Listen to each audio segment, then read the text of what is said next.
بسم الله الرحمن الرحيم والحمد لله رب العالمين والصلاة والسلام على أشرف المرسلين سيدنا محمد وعلى آله وصحبه أجمعين. Welcome to al-Ejaz, which is a major branch of ilm al-Balagha, and we will talk in details about al-Ejaz. There are many, many different types of Ejaz. But before we get into it, before we roll up our sleeves and take a deeper dive, let's step back for a moment and look at the big picture, the bird's eye view. We're talking about Balaghatul Quran, which is Ulumul Lughatil Quran. It's level 4 of the Quranic Linguistics series. As you can see, this book has prerequisites. You have to have all of the previous levels completed before you can truly enjoy and benefit from it, or you must have at least a decent understanding of as-sarf and nahu before you study this textbook. So in this textbook, we talk about the three main branches of balagha. The first main branch of balagha is called al-ma'ani. In my book, I have linked it up with a very closely related topic called al-asalib, which is Unit 1. The first branch of Balagha is the Unit 1 of this textbook, and it's all about styles, al-asalib, and al-ma'ani al-majaziyah, metaphorical semantics. In the classical books, they just call it al-ma'ani. The study of ma'ani, you can start in many different ways. I started with a tawqid, which is a great topic to start with because you have seen a tawqid in a sarf and a nahu in the previous levels. Here you get a comprehensive treatment of the subject. Then we go into Balaghat al-Jumla, which is probably one of the first things that classical Balagha books talk about when they start with al-Ma'ani. We looked at Balaghat al-Jumla, looking at the sentence not from a grammatical but from a rhetorical perspective. Then we get into asalib, starting with al-amr. How many different ways are there to do al-amr? Then we look at metaphorical amr, then again ad-du'a, and then an-nahi, and then metaphorical an-nahi. Istifham is a big topic in Balagha. There are so many different types of rhetorical questions. Maful mutlaq is another important one. Then we look at at-tamanni, an-nida, an-nida al-majazi, an-nudba, at-tanbih, al-qasam, at-taraji. These are all topics that you will find in al-ma'ani branch of al-balagha. Al-ishfaq, al-ta'ajjub, al-madh wal-dham, al-tawbikh, al-qasr or al-hasr. And then finally, al-ijaz,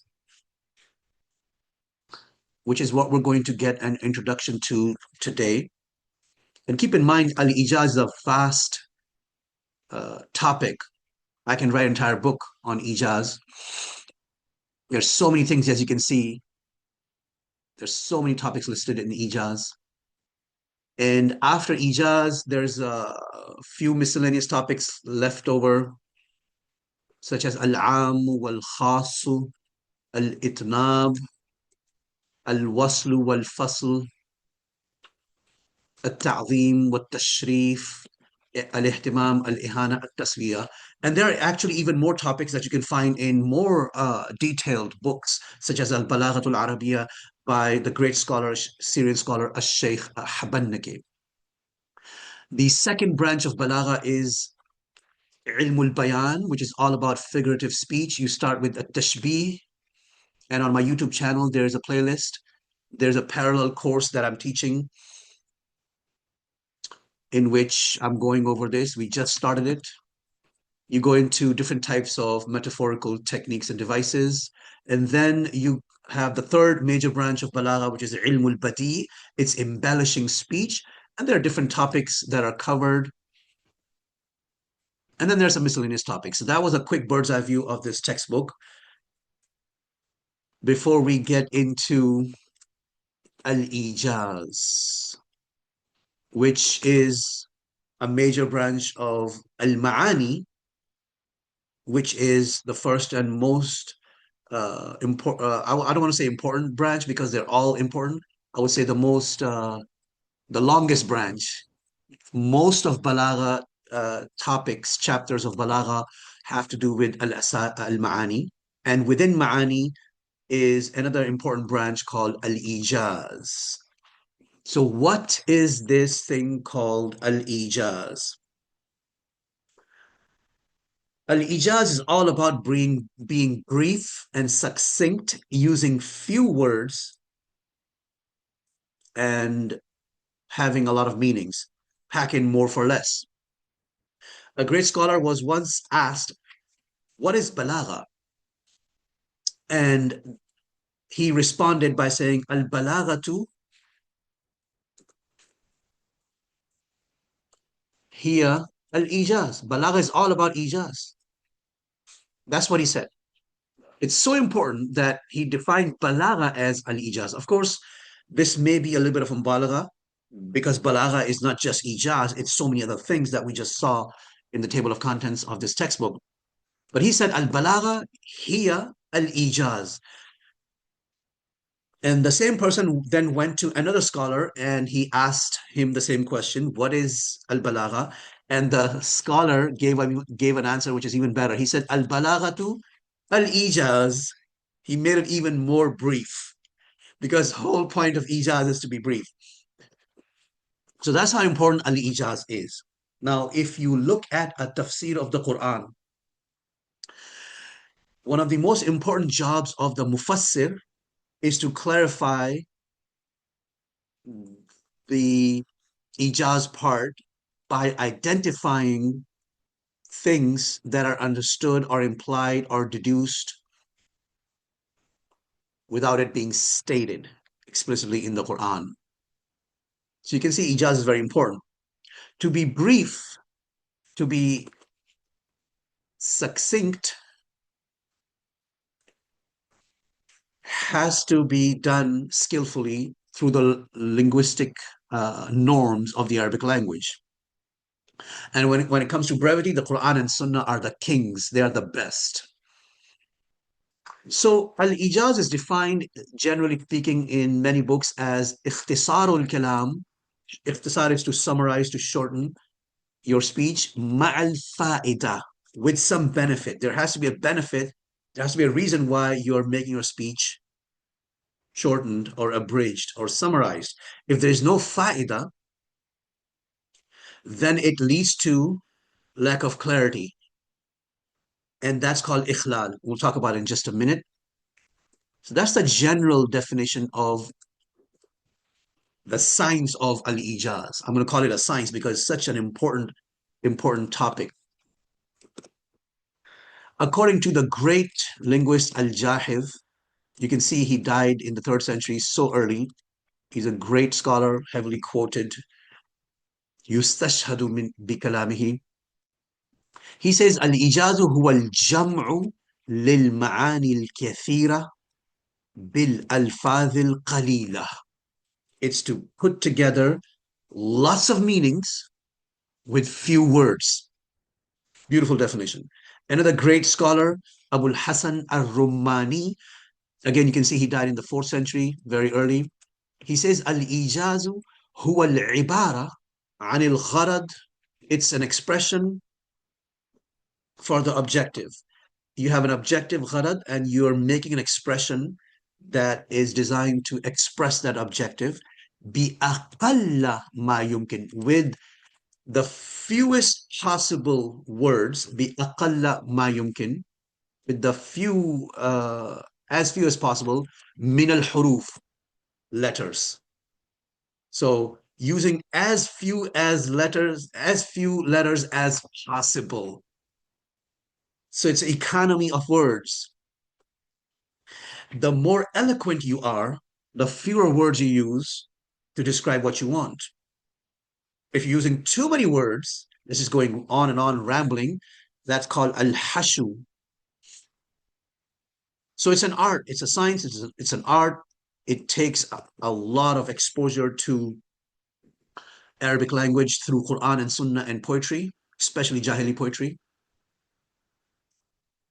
as well as poetry through Asr al-Ihtijaj, to become good at identifying Ejaz. Once you get good at identifying Ejaz, you get good at reading between the lines, identifying the deleted or implied or implicit parts of the speech. So it's an art and it's a science. It takes a long time to get good at it. In this textbook, I have attempted, bi'idhnillahi ta'ala, to put together the most comprehensive list of all the different types of ijaz that you will ever find in any balagha books, insha'Allah ta'ala, bi'idhnillahi ta'ala. I went shopping. I looked at every book that I could get my hands on, the classical as well as the modern, and I did my own research as well. And I came up with what I believe is the most comprehensive and detailed classification of the science of ijaz. So ijaz has benefits, fawaid, right? There has to be some benefit in it. And what are some of the benefits? Let's look at some of the benefits of ijaz.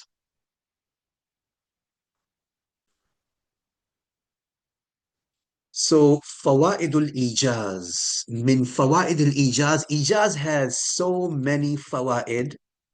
Here's just a few. Jam'u ma'anin kathira, collecting, putting together, packaging more or a lot of meanings. In other words, your goal in Ijaz is to maximize the meaning and minimize the words. So let me put that down here in English as well, since it will be helpful, inshallah. Ma min basharin, there isn't a human being, ajma'u kalaman, more comprehensive in speech, min Rasulillahi sallallahu alayhi wasallam. إذ هو أبلغ الناس وأفصحهم. He is the most eloquent, in other words, baligh, and afsah, clarity. Fasaha has to do with clarity. And we talked about the definition of what does it mean to be fasih. Let's look at that very briefly. So the Prophet sallallahu alaihi wasallam is fasih because he has fasaha, and he's baligh. Baligh is eloquent. Fasaha has to do with uh, making something apparent, manifest, clear speech. It's lughatan al-zuhuru. And this is going back to the beginning of the textbook. You can see early on we studied this, so this is just a reminder.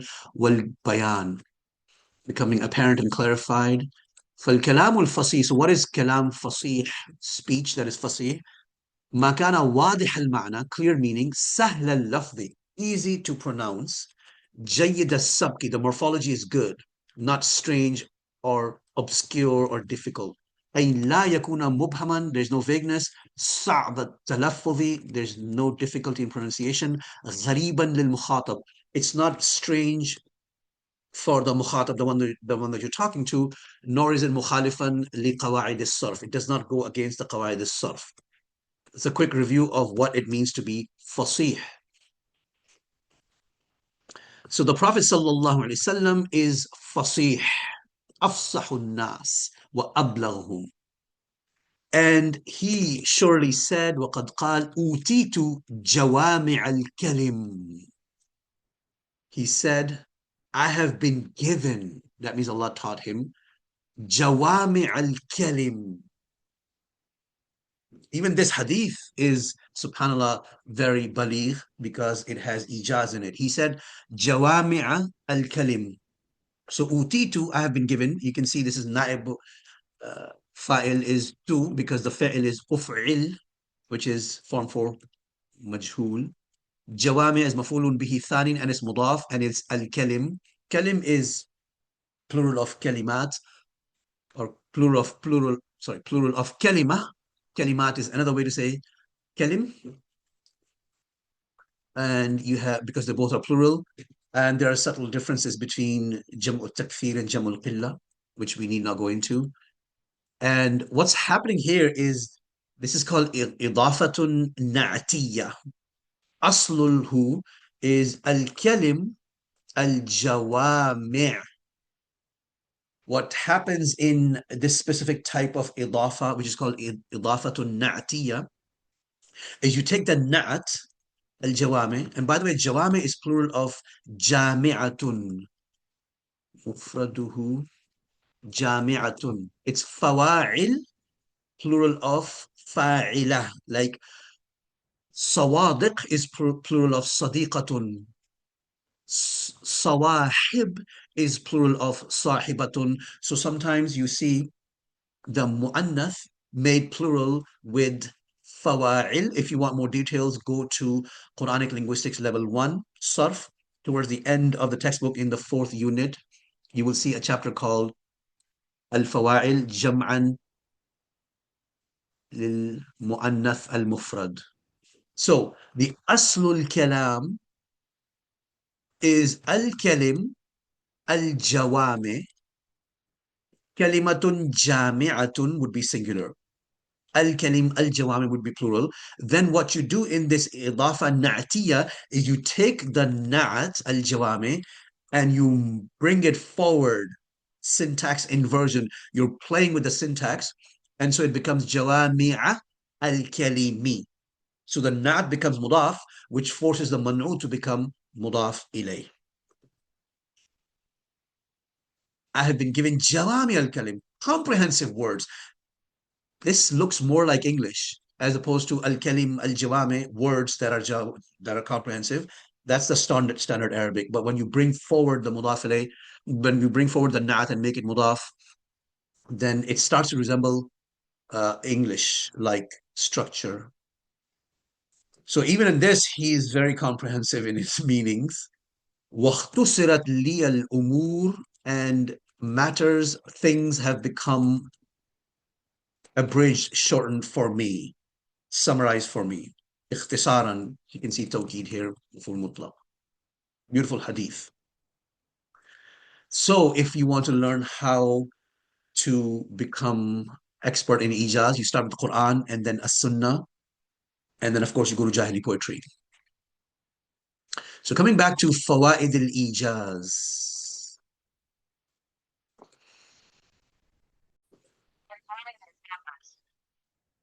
So benefit of Ejaz is jam'u ma'anin kathira. You're packing in a lot of meanings fi ibaratin qasira.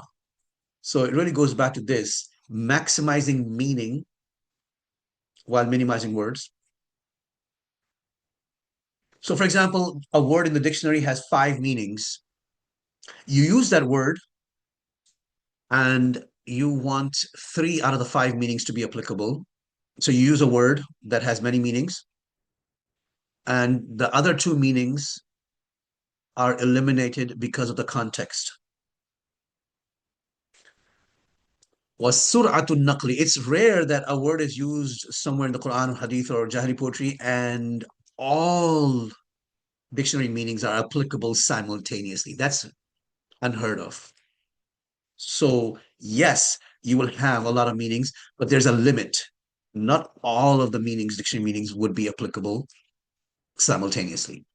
وَالسُّرْعَةُ النَّقْلِ, and you transfer quickly. Speed of transfer. You're communicating, so it's quick communication. وَالْفَهْمِ, and understanding. بحيث لا يمل المخاطب, and the understanding is there so that you don't bore the mukhatab, because if you spell out everything, it's boring. You say a few and you get them to think. والتشويق إلى إمعان النظر والتفكير, and it's enticing you, encouraging you, creating shawq, desire in you to go deep, إمعان النظر, in analysis, والتفكر, in thinking. When I hear abridged speech that is mujaz or wajiz, it inspires me, entices me, or creates a desire in me to think more about it. وَالتَّسْهِيلُ فِي النُّطْقِ, and it also easy to pronounce, easy to say, right? Because it's just a few words. And another benefit is al-mura'atu li fawasil al-ay. Sometimes the endings rhyme. Al-mura'atu li fawasil al-ay is the idea of rhyming endings, like أعوذ بالله من الشيطان الرجيم والضحى والليل إذا سجى. Look at the ending saja. ما ودعك ربك وما قلى, rhyming ending. أي وما قلاك. The kaf is deleted from the to make qala rhyme with saja. The kaf maful bihi of mukhatab is deleted, but it's understood. And if you ever struggle with what's deleted, what's understood in the tafsir of the Quran, you're not alone. There, most people do uh, have that challenge, and that's why we need the tafsir. And another benefit is at-tamattu. It's enjoyable. Tamattu is enjoyable mentally. It's enjoyable to listen to speech that is mujaz or wajiz. Wal-ladha, and there's a pleasure in saying it في النطق. والتيسير في الحفظ للكلام, and it becomes easier to memorize it. وغير ذلك من الفوائد. Lastly, and I think I mentioned this, yeah, I mentioned this before, إن كان الاختصار دون الفائدة. If someone does ikhtisar, they abridge, shorten their speech to such a point that there's no benefit in it, سمي إخلالا. That's called إخلال. إخلال is when you're not saying enough to get the point across. You're leaving people unsatisfied mentally. وهو مذموم, and that's blameworthy speech. ليس من كلام البلاغة, not from the speech of the eloquent ones. So that was a very quick introduction to al-Ejaz. We still have more to talk about, which we will do in the next lesson. We'll talk about when should you be mujaz, when should your speech be wajiz or mujaz, when is it a good idea, mata yustahsan, when is it beautiful or good to practice ijaz. And we'll look at some important advice in situations when it is good idea to have ijaz. والحمد لله رب العالمين والصلاة والسلام على أشرف المرسلين سيدنا محمد وعلى آله وصحبه أجمعين.